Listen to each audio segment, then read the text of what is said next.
భక్తి కలిగిన వాడంటే ఏంటి? ఏమండి, ఆ తల్లి భక్తి కలిగిందండి, ఆ బ్రదర్ చాలా భక్తి కలిగినోడండి. భక్తి కలిగిన వాడు అంటే అర్థం ఏంటో తెలుసా?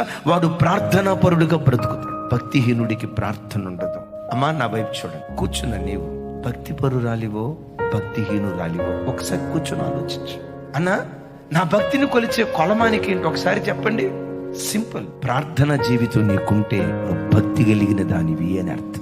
ఆదివారం మందిరానికి వచ్చి వాక్యం విని ఏదో ఉదయం అడావిడిగా లేచి 1 నిమిషం ప్రార్థన చేసుకొని ఒక చిన్న మొక్క చదువుకొని అడావిడిగా డ్యూటీకి వెళ్ళి నీకంటూ వ్యక్తిగతంగా ప్రార్థన జీవితం లేకపోతే వాక్యం నిన్ను భక్తిపరుడుగా అంగీకరించదు. భక్తి కలిగిన వాడు ఎప్పుడు ప్రార్థన చేస్తాడు? బుద్ధి పుట్టినప్పుడు కాదు, తాను అనుకోవాలి ప్రార్థన చేయాలనుకున్నప్పుడు చేయటం కాదు. దర్శన కాలమందు దేవుని సన్నిధిలో ప్రార్థించేవాడు భక్తి కలిగిన వాడు. దేవుడు నిన్ను నన్ను దర్శించే కాలం అరుణోదయ కాలం.